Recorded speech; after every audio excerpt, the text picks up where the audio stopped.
The problem is that companies are not set up for both an AI to have access to data cross-functionally and to actually have someone or something have that interconnectedness. It's just, we're not there. That's part of what I think the transformation is going to do, is force people to connect the dots between all parts of the company. Jonathan Kvarfordt.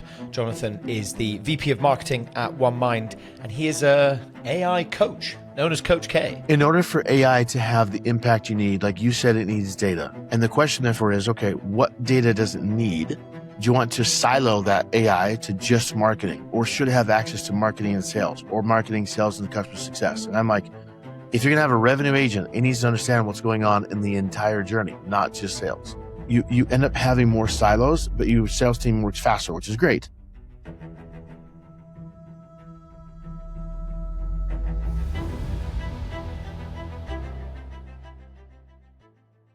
You've been in this AI game for a long time, and a question that I ask everyone to kick off is, what's your current go-to AI tool or workflow? You know, what sort of tool are you finding yourself using day after day? And what's your first port of call? Well, there's two answers to that, because I have one I go to for work, and there's one I go to outside of work, because there's, I'm a little bit more free outside of work. At work, it's Perplexity. Actually, I've been loving Perplexity Computer a lot. And I use Cloud Code, and I use OpenAI Cowork or Work, whatever it's called now. Like, I'm deep into every tool, but I'm leaning on more Perplexity more than anything else for work. And then for personally, I like to mess with all the latest agents. So I've been messing with Hermes and OpenClaw and putting them head to head against things and to see how they work together and what I like and don't like, So it's been a lot of fun, kind of experiment. Something I wanted to get into straight away is, that's a lot of tools immediately there, but what does that look like? Whether you're going in to sort of coach a company, I know you've been coaching teams for over 5 years on AI. Like, when it comes to actually operationalizing all of these different tools, and not just using it yourself as an individual, you've said there, whether it's personal or for work, but actually placing it into a team and helping like a revenue team sort of figure it out. What are those sort of first steps that you're taking, whether it's working with the CRO or working with the kind of more junior members of that team, in order to actually operationalize all of these tools and make sure that they're kind of put in the right place? I literally just talked about this yesterday at an event in AI Forward in Vegas, which is kind of funny. So there's a lot of, it depends. Let me tell you the gist, whether it's a small startup or if it's an enterprise. First question is, are leaders involved? Because like you can't, like I always recommend to people to give your team AI tools. Like, it's a good thing. The challenge is that you're only going to get so much productivity from helping someone write an email faster. Like, in order to have real transformation, you need a leadership view and willingness to do something differently. And there's a scale of how you do that. So for example, I have a model, it's called OR, which is optimize, amplify, reInvent. And there's a spectrum. So on one side is optimize, where it's the things you do based on the old way of doing things, like the old sales process, old buyer's journey, old whatever, and you're putting AI to it so that you become 10 to 30% more efficient, faster, cheaper, whatever. So it's not a bad place to start or to even work on, because I'll take 30% more productivity any day, Then you have amplify, which is when you start to do things a little bit differently, but you're still the same old way, but differently because AI is more involved. Like, for example, if you have like an AI that's coaching your team and delivering results and giving them things offhand instead of giving it to the manager, that's when you start amplifying that process. And then lastly is when you have reInvent, and that's where we sit in OneMind is thinking about, but what if the human wasn't selling at all? What if it was an AI selling? And how do you then match where the AI goes, where the human goes, which takes restructuring and rethinking the organization and the roles? Because we're not in the business of saying, get rid of humans. We're in the business of saying, let's make the buyer experience as best as we can and let them decide when they want to engage into the human, which usually is at a different point than what it is now. So it's just, and it also requires that AI can do more than it has before so that the buyer can have a good experience and then hand off when it's appropriate based on whatever the company is. So it's just rethinking, like, is this the way we should do things? And if not, are we willing to do things differently to actually get to another level? And every level, so OR's like, or so say, optimize, you get 10 to 20, 30% productivity. Amplify, you get 30 to 50%. And when you reInvent, it's like 100x plus. It's like way different results. It just depends on how much risk or change that someone's willing to do. And some companies like Jack laid off 4,000 people, is totally restructuring the entire thing. It's a massive organization. They're doing a lot of change. And some companies are like, well, let's just get 10 to 20% more productivity. There's no right or wrong way. It just depends on how much someone's willing to change. It's a really interesting point, and it's one we've had a lot on this podcast recently about what you kind of said at the beginning about, teaching someone just to write an email quicker. That's not necessarily utilizing AI kind of in that native sense. That's like just basic productivity tools, and those were kind of around before AI. And you could kind of look at some of that as like, I guess, a bit of the sort of unsexy part of getting into implementing AI, whether it's just improving basic sort of communications or something like that. Right. How do you go about getting past that kind of rudimentary phase of, say you do start working with a company and all they're using AI for is those basic sort of things? In your experience, is there a bit of pushback when you kind of help a company go to that kind of next level where they are sort of implementing much better processes, whether it's deploying agents or utilizing kind of different tools? What is that process like, going from using it rudimentarily, if that's a word, onto actually doing it kind of properly, if that makes sense? Well, weirdly enough, is you don't start with the tech, you start with something else. So Okay. When people have a question on strategy, I usually have people come to me and say, hey, coach, what AI tool should I buy to get this thing? And I tell people, like, it's a great question. It's the wrong time to ask. So the question is for me, like, what is your outcome you're going for? And based on that outcome, what are you measuring to know if that outcome is going in the right direction? And based on that, you ask the question of, okay, to get those metrics that drive the outcome, like let's just say quota attainment or pipeline or revenue, because that's what pretty much everyone wants. You work backwards and say, okay, where's your ACV? Where's your win ratio? Where's your stuff at? Once you know those metrics where you are currently, and let's just say you want to go from like $50 million a year in revenue to 75, there's that 25 million delta. And in order for you to move or to go from that 50 to 75, metrics like sales velocity, win ratio, number of ops, sales cycle, and ACV, those four things, one of them has to change to go from 50 to 75. So the question is, okay, which one do we need to change and by how much? And then you ask the question, what's that gap and what's happening now in friction with process, with behavior, with tasks, with whatever it is. And then when you figure out what the gap is, then you look at it and say, is AI what we need here? Because AI is not always the answer. Sometimes it's like, we need to rethink our targeting in our key audience. It's not an AI problem. It's a core foundational strategy problem. But the problem is that people think that they just slap AI into something, all of a sudden they get lots of pipeline. I'm like, that's not how this works. You got to be able to have an idea of where to shoot AI at to have that revenue impact. Because otherwise, you just go buy a tool and you don't know what you're going for, and then people complain about no ROI. And I'm like, it's because you never knew what you're doing in the first place. Of course, you're not going to have ROI. It doesn't matter if it's AI or a person. Like, if you hired a person and you know what you're trying to impact, they're not going to know either. So it's like you have to have a clear idea of what you're going for so that you can point it at the right direction to get the ROI you're wanting to get. Does that involve a certain amount of forcing these organizations to kind of almost look at the skeletons in their closet a little bit? Looking at it through the lens of data, for example. We had a guy called Scott Sampson on, and he said, one of the biggest problems that these companies have is, when they do implement a big sort of AI system, they haven't actually gone into the data beneath it. So once they bring in whatever AI tool it is, it gets fed all this data that isn't actually legitimate, and it's coming from all these different sources, and there's been no one entity that's kind of gone through it and then fed the AI. So it's kind of built on shaky ground, essentially. Is that something that kind of resonates with you and the work you've done with organizations?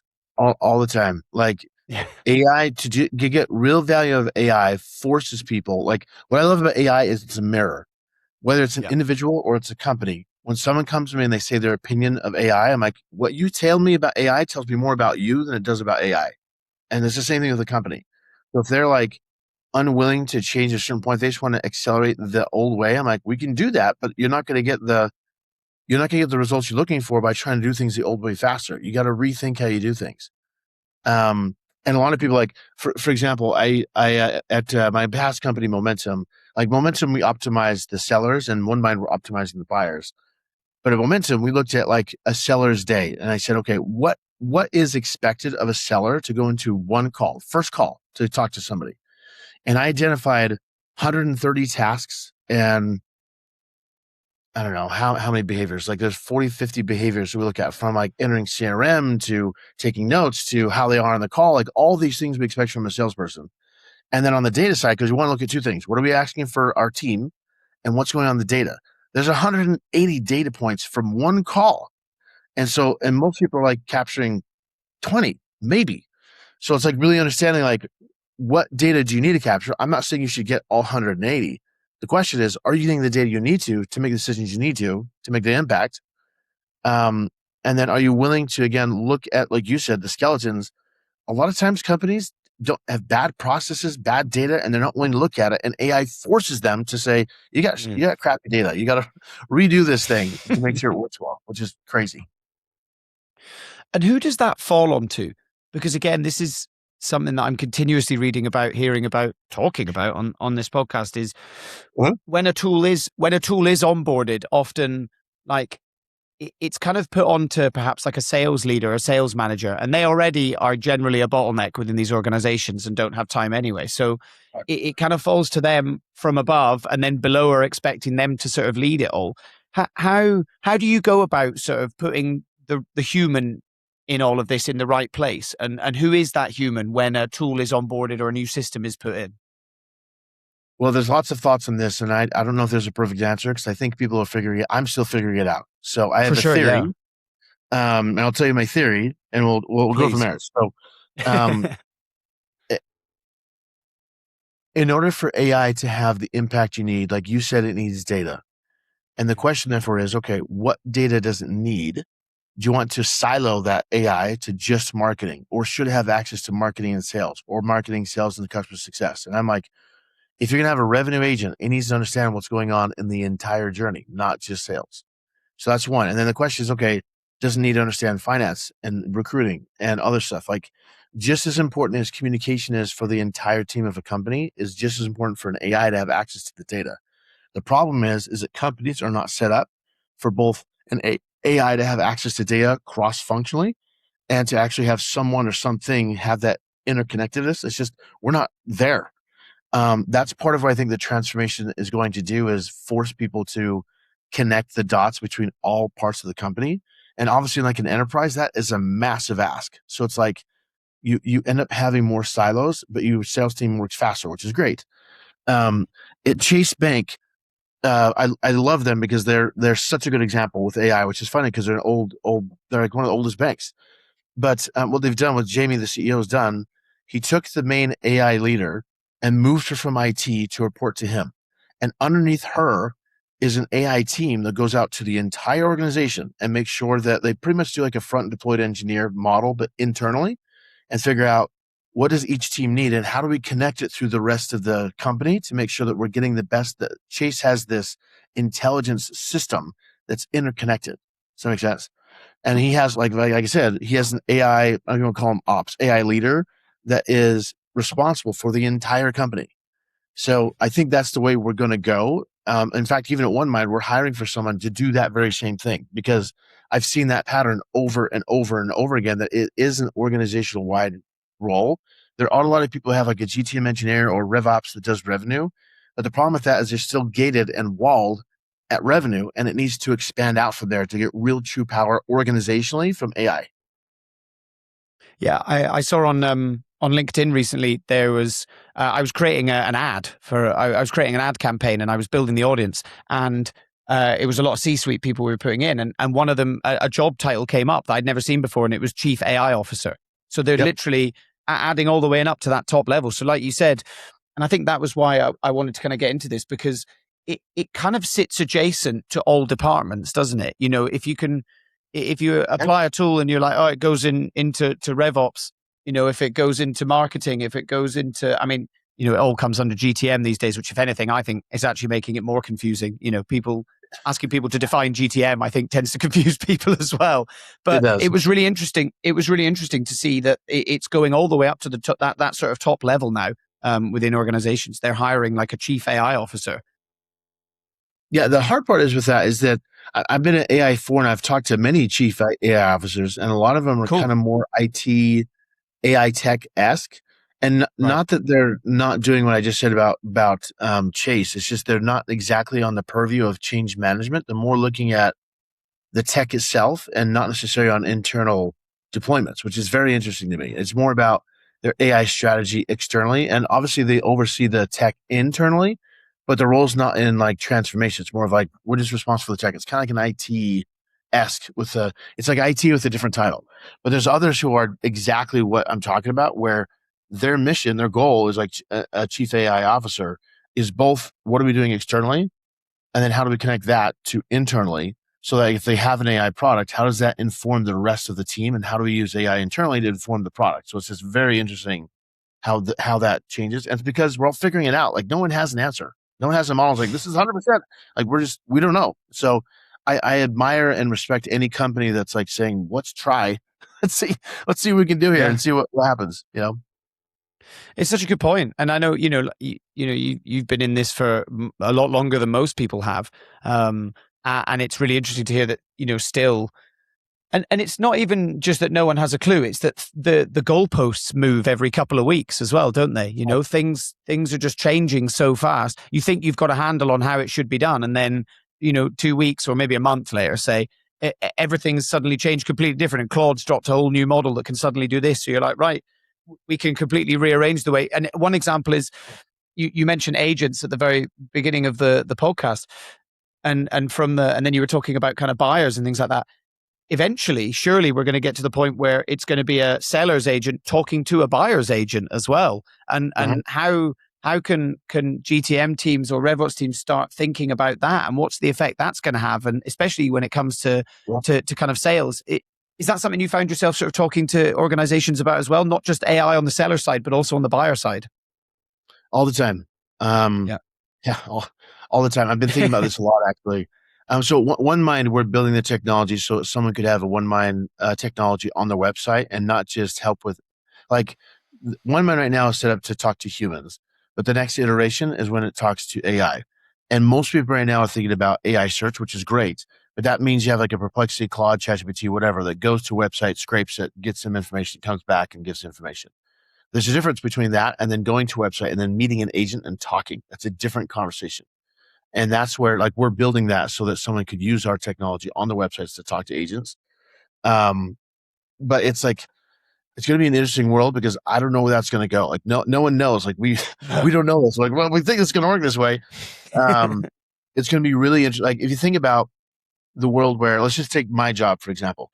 If I have agents that know everything that I do, from my methodology to my demand gen to my brand to whatever I do in marketing, and I have a fleet of agents who understand everything about my program, my company, me, how I work, blah blah blah, and then I have someone come in, I can point those agents at that request at an email, even like a person saying, "Can you tell me if I should go talk to that person?" Right? And the answer would be like, "Yes, no, this is why, we know your methodology, blah blah blah blah." The next level of that is when I put an agent openly in some sort of MCP server or something that people can access. But the goal of my agent or swarm of agents is to dissect other agents and figure out which one has something I should talk to. So it'll be an interesting time where we can send that out there because they talk via code and other ways that we don't understand. I mean, we do, but we don't. um, and that world of what will happen as a result is crazy. In fact, was it Stripe?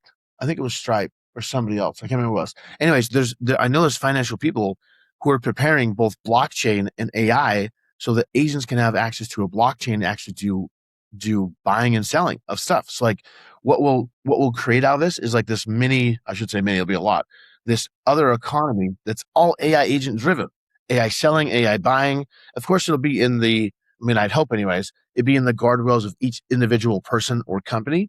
But the world we're going into, we have agents talking and back and forth. You have this financial thing with blockchain going back and forth so fast it'll blow your head off. It's just like I don't think we have any clue. We're like a farmer in 1910 when someone came back in time and says, "Hey, there's a huge machine and I have a cell phone. You do all this with one person." Like, what the crap are you talking about? It's like we have no idea what we're going into, and it's just going to be interesting to see where things go. So who knows? For you, being close, on the inside of it, is that something you're concerned about, or is it something you're excited about, or a bit of both? I don't want to be, I'm sure you get asked this all the time, are you feeling positive or negative about where we're going? Like, I think there's a more nuanced question there. I don't think it's as black and white as that. I think there's a lot of gray in the middle, but like, given where you kind of think we're going, it would be cool to get your sort of opinions and thoughts on that. Well, kind of like I said before, what you think about AI shows more about you than it does about AI. Sure. But with that said, like I'm bullish on AI. I'm really excited about it. Like I'm excited about the world my kids can go into. I'm also concerned just because I don't know what to tell them. Like my kids are 5, but like, okay, where do I direct them to go with different things? So it's like I have this constantly back and forth. Let me give an example. Jeffrey Hinton, who was just here talking AI4, said several years ago that radiologists would be decimated as a role because AI would do it better than they did. But in the last 5 years, the demand and requests and pay for radiologists has skyrocketed, even though AI can do it better. So it's interesting to see that correlation between what is projected versus what's actually happening. Same thing with software engineers. Like AI can code. It's the best thing that it can do, but yet more and more people want coders to help work with AI to make sure things are working and blah, blah. So the demand's gone up. Now that may change sometime in the future, but like, I just don't think we know for sure what's going to happen and what that's going to look like. But on the other side of it, it's like the OpenAI had a jailbreak that was just the big news like last week or whatever it was. And then you had Fable that was majorly concerns. We've had 2 incidents and reports of concerns of AI doing things it's not supposed to do that is concerning. And it's just trying to figure out, okay, how much of this do we allow in our own lives? Like, for example, I don't have Alexa in my house. I'm still thinking, I see all these robots in Vegas. I'm like, would I have a robot in my house that's connected to the cloud and someone's watching me? I don't think so. It's like, what does that look like? And the argument is that it's going to be more open weight, homegrown, on-prem models that have more control and more privacy versus these massive cloud-based AIs, because it's all about the privacy and what you have control over. Because, for example, I would totally have a robot that was based on my AI that I built in my house on my computer that no one else has access to. That'd be fine. But if I have a robot that's like connected, like old Will Smith movie that he just can go crazy because of a cloud, like that's a concern. Because I don't want to have some robot and some person on a camera watch my kids. You know what I mean? So it's like, it's always this back and forth of like, it's cool, but let's talk about the other side. Because I think, even though I'm a very optimistic person, I believe in humanity. I believe we're going to be fine and figure things out. Like there's always concerns you need to prepare for. It's like my kids with the internet, even before AI. I got to make sure they know about the bad stuff of the internet. So it's like you have to be aware of both sides and not be so Pollyanna about it, because I think being educated and knowing the dangers or the downsides helps you better able to interact with it and know how you want to use it. So you mentioned there about, or latching on to what you said there about, creating these sort of smaller tools and more sort of intimate, I guess, and people have, built it yourself and things. Yeah. There's a lot of people within kind of GTM teams sort of doing that now. I guess, the whole vibe coding movement and things. And I've seen a lot of pushback on that, especially when it comes to integrating that into teams, because surely if everyone is building their own tools that work for them, those tools don't necessarily speak to each other very well. Therefore, like as an individual, they work brilliantly, but when deployed into a team, suddenly it becomes very difficult. And that's when those kind of larger cloud-based, LLMs that you mentioned there become more attractive to a kind of GTM leader or something like that. Again, I hesitate to keep asking the same question, but is that kind of, does that make sense? Like, does that kind of resonate with you? And is that something that you found, people building their own tools that don't really talk to each other, and that then becomes a problem? Yeah, it's a challenge that's been with Cowork, for example. Like Cowork is an incredibly powerful tool. And when everyone has different skills that then they use to do whatever, it becomes a bunch of mini silos, and that's a major problem. Yeah. I mean, not even from an AI or data point of view, but just from a organization working on the same page. Because like if you have one sales rep that has one version of the brand narrative and another sales rep has their version, which is not the same, like how do you mitigate that? Now, thankfully, you have things like organizational skills and organizational plugins and that kind of stuff, so you can kind of fix some of that. But still, there's always going to be that little nuance of shift that people have inside their own Claude or OpenAI or whatever that changes it ever so slightly, which makes it tough. Like what I just told you about a human having like me as a dad, as a homeowner, as a family, leader. There's a difference between that AI that's inside my house and doing whatever I need to do on mine that's on-prem versus a team, like you said, because you have to have that interconnectivity. The other side of it is, and this is why I think you need to go to a centralized AI model, is it I'll give an example of a couple of teams I know of where a salesperson has spent hours and hours on their AI Claude Code instance to make sure it works well. And then when you look at their numbers, they're not any more impressive or bigger than anybody else. So if AI is supposed to transform, it should make an impact on quota attainment or revenue or ACVs or win ratios or something. And when you have two team members, one of which spends hours and hours and hours on AI and the other one that doesn't, and there's no difference between them, you're like, why are you doing this? Like, what's the purpose of doing AI if it's not getting you any farther? Does that make sense? And that's like, the job of a salesperson currently is to talk to customers, not to play with AI. That's why you need someone who is an AI person to go talk to the salesperson and say like, okay, what do you need? You go talk to customers. I'm going to go fix this and come back and make sure it's good. Because otherwise, over months and months of time, even though the salesperson thinks they're being productive, if the numbers don't change, it's a wasting of time. And the other problem is, like you said, if every salesperson is doing that, they're spending all this time doing the wrong things that never talk to each other, doesn't impact quota. So why are you doing this? So it's a very interesting place we're in. I think companies are more and more starting to feel this and trying to mitigate against it. Yeah, it's such an interesting point, and one I didn't bring up at all. It's just like, not only are they doing this and creating silos for themselves, but it's also time away from actually going and kind of doing their job. Yeah. How do you? Let's talk about coaching for a bit, because I know Sure. your name, literally, for anyone not watching, my name is Sandy on this. Your name is literally Coach, and I know I know your thing on LinkedIn says like, call me Coach Kvarfordt. Like, obviously, coaching is something super important to you. It's also kind of the cornerstone of everything we're doing at Pit Stop as well. Like the bottleneck I've seen from talking to so many people on this podcast, whether it's sales coaches, AI coaches like yourself, just GTM folks in general, they always seem to have said that the sales leader, sales manager is the real bottleneck within these organizations, because coaching falls downhill to them from like a CRO or something like that. Mm-hmm. But they don't have the time, or sometimes actually the expertise, in order to deliver that coaching effectively to their sales team. Maybe they were a rep that performed really well, then got promoted, and actually they don't have any leadership skills or coaching skills. They're just really good at selling themselves. So they then struggle to pass on that wisdom. I'd love to know what's been your experiences with how AI has transformed coaching, A, for yourself, coaching people, and B, within organizations. How have you kind of set up that sort of AI coaching system for their teams? Well, to give a little history lesson, I was in enablement and coaching for 10 years. So like, this is a world I'm very passionate about and very aware of because I spend a lot of time there. I wrote a book on it. I did a course with the Sales Enablement Collective on it. That was the number one selling one for like 2 years or something. And I'm not saying that to tout ego. I'm just saying like, I love this topic a lot. Cool. And it's interesting because, to your point, there's a couple of problems, and it's thinking about first principle thinking. What is the purpose and job of a sales manager? Their job is to help their team be successful. I don't know why coaching gets such a backseat, but it is the job. It's not a thing you should be doing sometime on the weekend with your team or when you have time. It is the job, because the teams that spend more time on coaching has been shown by I don't know how many research papers, the ones who actually make coaching a focus, meaning that both the leaders have the skills and they have the time to do the coaching. Those teams accelerate so fast in performance because they have coaching. Like it's not rocket science. It's like, duh, of course you need this. And that you'd be surprised of how many teams are like the sales reps are like, I want coaching.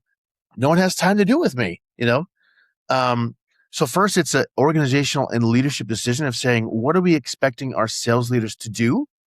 Do we want them selling for our reps? Do we want them doing deal management? Do we want them doing actual coaching? Do we want them to make our team independent and strong by themselves? And that creates a problem, like to your point, because a lot of sales managers are high-performing sales reps who they end up selling for their team versus teaching them how to sell, because they don't know how to teach how to sell. You know what I mean? They're unconsciously competent. They they don't know how to talk about what they're good at because they don't know.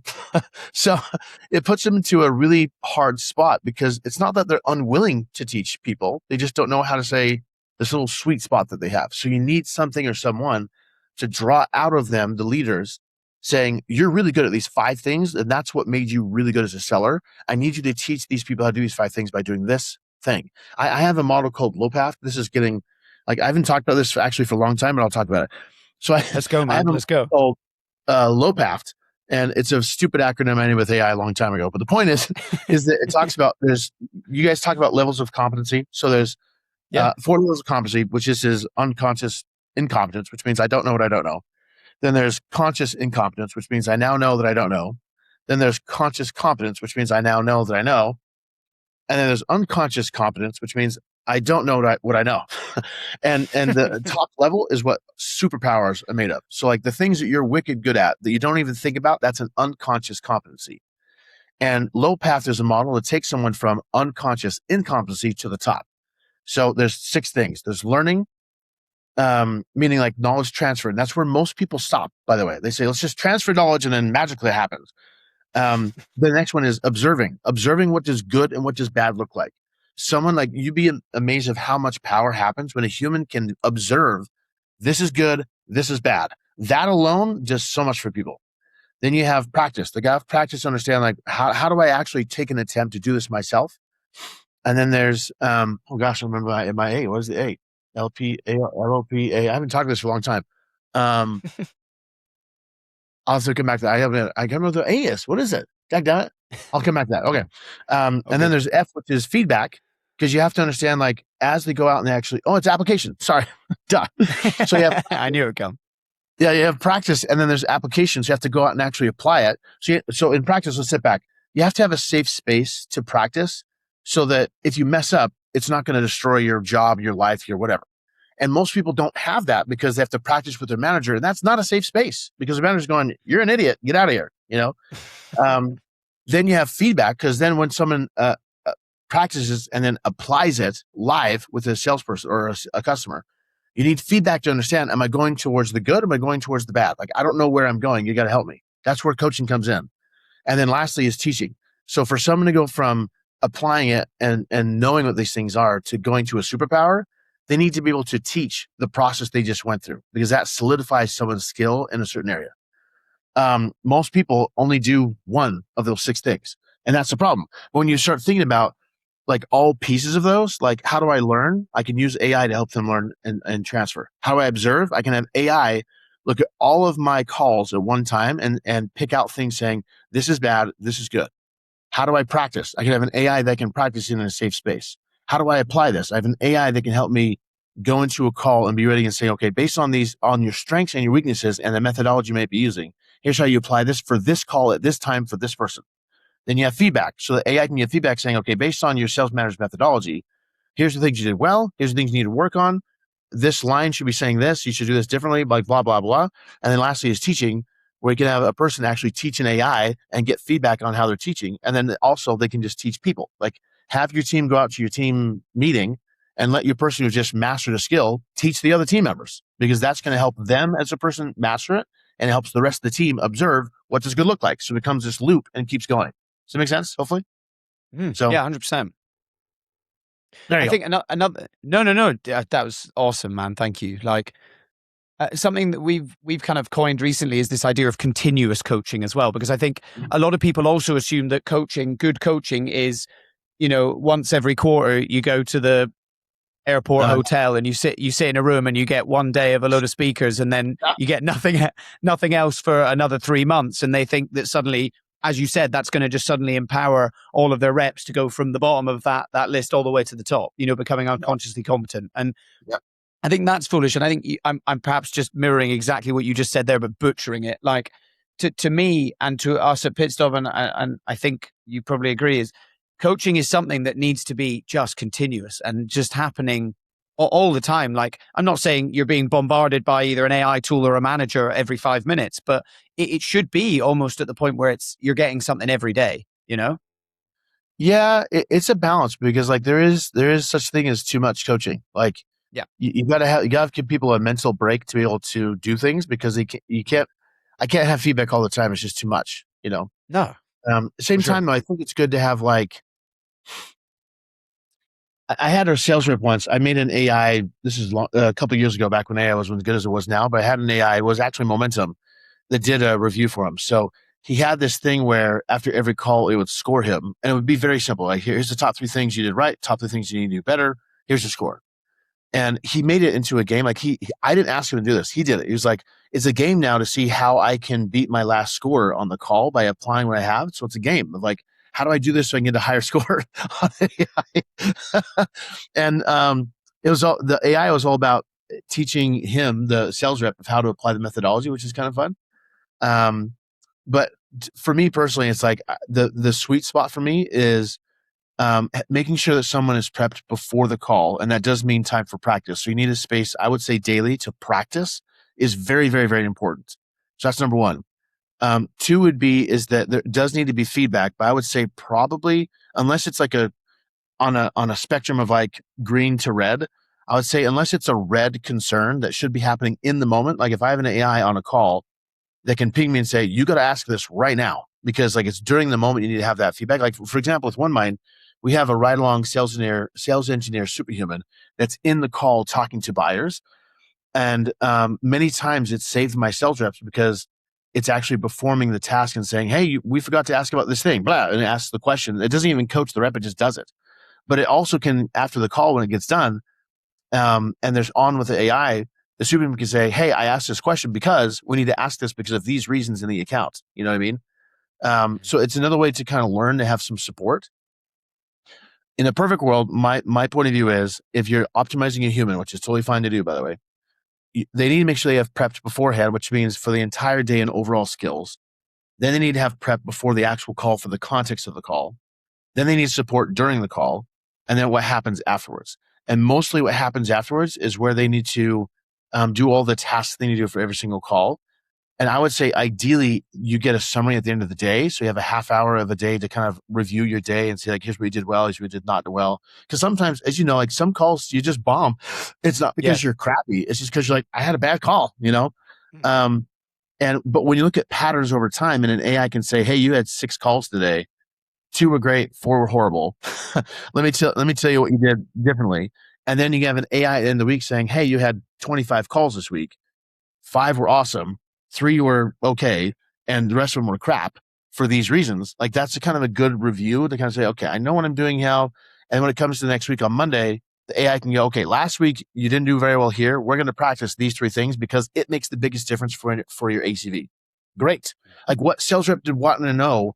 How can I get bigger deals? Like, if an AI can help them understand that, that's awesome. So I don't know if that helps, but it's like, there is such a thing as too much, but it's also like, this is why analyzing, going from the outcome and working backwards and figuring out where does the sales rep need AI the best. It always comes down to before, during, and after the call. How do I optimize all 3 things in the best way that's not going to overwhelm the sales rep? And the more you can do that, the better they'll be performing.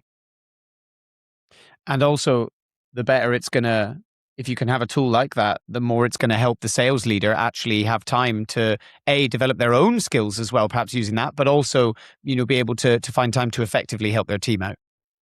Well, there's an argument of like, some people are saying that sales leaders or sales managers of some kind shouldn't be around anymore because, again, we look at the first principle thinking around coaching and helping with deals. AI can do a lot of that. Now, I'm not in the business of saying, and we don't have a tech that does this, by the way. So I have no motivation to say this. It's just saying that, like, it's just interesting to look at what are we actually expecting of sales managers. And when you really think about that question, kind of like enablement, like what do we expect from enablement? It starts to shift. It's no longer what it was before. And you start to rescale or redefine what that looks like. I think sales managers are incredibly powerful and should be there. Like, some of my biggest impacts in my life have been done by a really, really good sales manager. That I don't think an AI could do, because it's a human connection thing. Sometimes it's a person believing in you, and an AI can tell you stuff, but like, when AI says you're awesome, I'm like, oh, cool, thanks, like whatever. But when like when I have a leader tells me I'm awesome, I'm like, thank you, like that means something to me versus something else. And a lot of times, you probably know this from research, but like a lot of what moves and drives a salesperson is not the money, it's recognition. It's awareness of their contribution and what they're doing is actually helpful. You know what I mean? So it's like if all a sales leader did was just work on motivation and recognizing their team, that's all they did, they would smash it, even with like coaching, you know, because if they gave a little bit of feedback and like did recognition things, who would not want to have just be the cheerleader of their team and coach a little bit? That'd be a blast. But that's not the sales manager's role right now. It's a shitty job. You know what I mean? So, yeah. So, last question before we wrap up. Like, who needs to hear this conversation? Like, who in these organizations that are making these decisions? Does it go all the way up to the top to C-suite? I recognize every company is different and size and all that sort of stuff, but who needs to be told this in order to better implement a good coaching system and empower sales leaders? The CRO has to be the leader. CRO. Like, okay. I have much respect for Kyle Norton, who's the CRO of Owner, and he like applies a lot of sports psychology and methodology type stuff inside of his team, so that performance and coaching is a constant part. It is a focus area of that team. And weirdly enough, their team is like killed it as far as like they're getting $1 million per person as far as revenue. Like they're just smashing it because he makes coaching a focus, and he is AI pilled as all get out. Like he uses AI all over the place. But in his company, in his industry, the buyers are old school. They sell the restaurants, and so I have to do a lot of relationship stuff. So he focuses his team a lot on how does that connection work and how well do you know the person and how much can we optimize your time, all that stuff. So the AI is all over the place, but they spend a lot of time on coaching because their industry demands currently that their humans have to be really good. So that means they have to make a focus of it. And the revenue has followed that same thing. And it's funny how like having a positive culture and having a good leader understands this and having all the AI tools you can, but for the focus of a good relationship with the buyer, like it makes such a huge difference that people just don't get it. Like I feel bad for CROs because it's also a very difficult place to be in. Because they're trying to make revenue work, but they have to impact all this team that they don't have quite control over, and they have to change behaviors. And a lot of CROs our sales leaders gone to VP of sales, had success, and gone to a CRO, and they have no idea what they're doing. There's no med pick for CROs. Like, how do I do a CRO? I don't know. There's no model. We got to figure this out. So that's why I think humility and being willing to change and to think differently and to think from first principle thinking, like what is the goal of each person in my company, and how do I reinvent, amplify, optimize that? And if you do that, then, and if you have a CEO that's willing to let you do that, because sometimes this takes a lot of change, then you can do it. But if not, it's very difficult to do anything when you have senior leadership support. I love it. I feel like that's the answer. We need to go to the CROs and show them this and recognize the importance of coaching. And then, like what you said, sorry, I know that was meant to be the last point, but I'm enjoying this. It kind of becomes the thing of like, who coaches the coach that's meant to be coach the coaches? Do you know what I mean? Like it becomes this thing of like, right, now the reps have got coaching, now the sales leaders got coaching, but now the CRO needs coaching. So it does kind of, excuse me, it does kind of come across as this thing that just never ends. And I hate to be really corny, but everyone I've spoken to within the AI thing, like it just comes down to like that, the idea of kind of human connection and humans working with other humans to make sure that everyone's getting the help that they need. I don't know, maybe I'm being a bit too spiritual with that, but do you kind of know where I'm going with it? Totally. I think if a company uses humans on any level, you need human support, which means EQ and relationships and motivation and good culture and all that kind of stuff. Now, there will be a world where a company will be ran by AI, which is fine. But like even the people who I know of in YC Combinators and others who have like 5 people on the team and everything else is AI, like they say they get lonely. Like if there's a human involved, you need to take care of the human, you know? And again, like I said, we'll see the future change and AI will become better. Like some people have relationships with AI, like whatever. Some people have relationships with trees. Like who cares? The point is though, is like, as long as there's humans involved, you have to focus on what is good for the human. If you don't, then you'll just struggle as a company. Coach, this has been awesome. We're going to have to do round 2 at some point, man. I love it. Yeah, I absolutely love this. Where can people go if they want to find out more about what you get up to? Well, I can encourage people to go talk to onemind.com. That we have a superhuman there on the site. You can literally go see what we're doing there, which is awesome.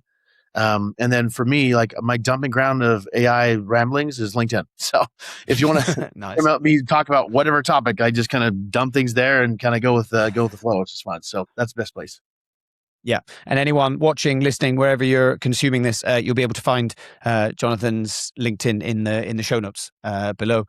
Yeah. Coach Jonathan, thanks so much again for coming on. Thanks to all of you for listening or watching, and we will see you all for the next one. Cool. Thank you. Appreciate it.